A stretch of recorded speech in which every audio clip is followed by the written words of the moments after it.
Jom uji bunyi fonik anak anda. Kuis cepat. Boleh teka 3 bunyi ni tak? Ramai anak boleh nyanyi A sampai Z. Tapi bila suruh cam bunyi huruf, terus blur. Bunyi huruf tu asas untuk mula membaca. Sekarang kita main teka bunyi fonik. Bunyi 1.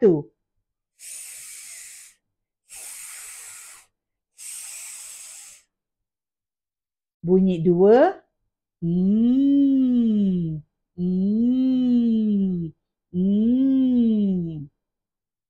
Bunyi 3.